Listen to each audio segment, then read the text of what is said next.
राज्याचा डोंगरी महोत्सव हा दिनांक 2 एप्रिल ते 6 एप्रिल आपल्या जिल्ह्यामध्ये आपण या ठिकाणी आयोजित करत आहे। गतवर्षी हा छोट्या प्रमाणामध्ये आपण जिल्हा नियोजन समितीमार्फत डोंगरी महोत्सव केलेला होता। या वर्षी मी राज्य सरकारच्या पर्यटन विभागामार्फत हा पूर्ण डोंगरी महोत्सव या ठिकाणी आयोजित केलेला आहे। या पश्चिम महाराष्ट्रातला हा पहिला अशा पद्धतीचा भव्य हा डोंगरी महोत्सव असेल। 5 दिवस हा डोंगरी महोत्सव चालेल। याच्यामध्ये मी आपल्याला जे काही आपण इव्हेंट्स आयोजित करणार आहे त्याच्यामध्ये सुरुवात होणार आहे ती शिवतीर्थ पाटण तालुक्यातलं जे आहे नाडेनवा रस्ता या ठिकाणी छत्रपती शिवाजी महाराजांना अभिवादन केल्यानंतर मर्दानी खेळांचे कार्यक्रम होतील आणि राज्यातल्या प्रसिद्ध वेगवेगळ्या किमान 4 ते 5 शाहिरांचा म्हणजे प्रत्येकाला थोडा थोडा वेळ दिला जाईल। छत्रपती शिवाजी महाराजांच्या वरती पोवाड्यांचे कार्यक्रम त्या ठिकाणी होतील आणि त्याला जोडूनच त्या पूर्ण पहिल्या दिवशी सर्व इव्हेंटचं उद्घाटन होईल। त्याच्यामध्ये एक मोठं कृषी प्रदर्शन आहे, पशुपक्षी प्रदर्शन आहे, महिला बचत गटांचं प्रदर्शन आहे, फनफेअर आहे, त्या इव्हेंट्समध्ये बोटिंग आहे, इलेक्ट्रिक बग्गी राईड आहे, हाऊस राईड आणि कॅमेल राईड आहे, ड्रोन शो आहे, लेझर शो आहे। त्याच ह्याच्यामध्ये रोज संध्याकाळी एक अशा पद्धतीने एक दिवस बँड पथकांच्या स्पर्धा आहेत, एक दिवस भजनी मंडळाच्या स्पर्धा आहेत, एक दिवस जसा राज्य सरकारच्या सांस्कृतिक कार्य विभागामार्फत 3 दिवसांचा लावणी महोत्सव मुंबईमध्ये होतो त्याच धर्तीवर 1 दिवसाचा छोट्या प्रमाणामध्ये मराठी पारंपरिक लावण्यांचा लावणी महोत्सव त्या ठिकाणी आहे, पॅराग्लायडिंग आहे आणि ज्या दिवशी इव्हेंट शेवटचा असेल संध्याकाळचा ग्रँड जो मनोरंजनाचा मोठा कार्यक्रम असेल त्याच्या आधी मराठी बाज असणारी शोभायात्रा म्हणजे कार्निवल परेड ही सुद्धा त्या ठिकाणी असेल।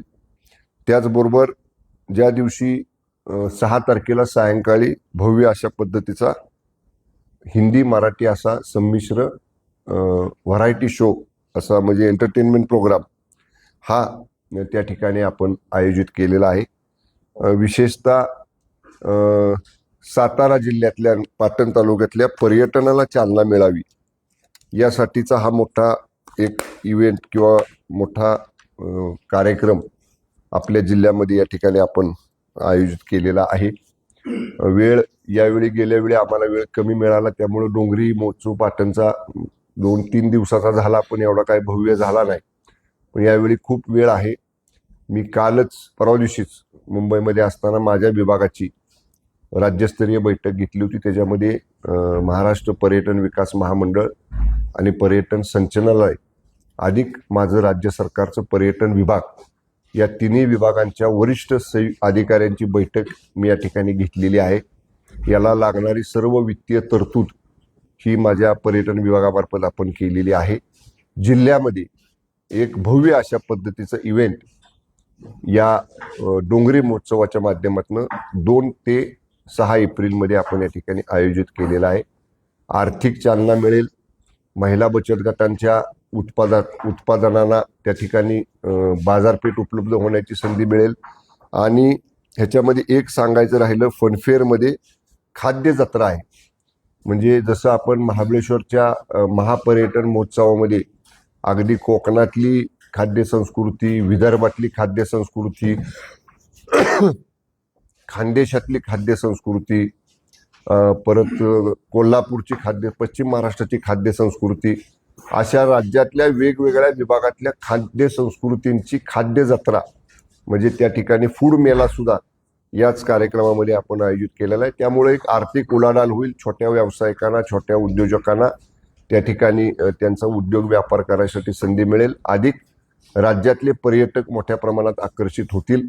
माझा प्रयत्न आहे, मी पर्यटन संचालक आमचे जे आहेत त्यांना काल बैठकीमध्ये सूचना केलेल्या आहेत की परदेशी जे दूतावास मुंबईमध्ये आहेत त्या परदेशी दूतावासांच्या आयुक्तांच्या बरोबर उच्च आयुक्तांच्या बरोबर समक्ष भेटून चर्चा करून या कालावधीमध्ये जर काही परदेशी पर्यटक मुंबईमध्ये किंवा महाराष्ट्रात इतर कुठं असतील तर त्यांना या 5 दिवसापैकी 1-2 दिवस त्यांना जसं सोयीस्कर होईल तसं परदेशी पर्यटकांनी सुद्धा ग्रामीण महाराष्ट्र कसा आहे हे बघण्यासाठी त्यांना सुद्धा आणण्याचं नियोजन आम्ही करतोय. पण अजून त्याचा अंतिम मला आमच्या अधिकाऱ्यांच्याकडनं काही माहिती मिळालेली नाही. 2च दिवस झालेत मी त्यांना सांगून. पण परदेशी पर्यटकांना सुद्धा इकडे निमंत्रित करण्याचा आमचा प्रयत्न आहे. ओके, प्रश्न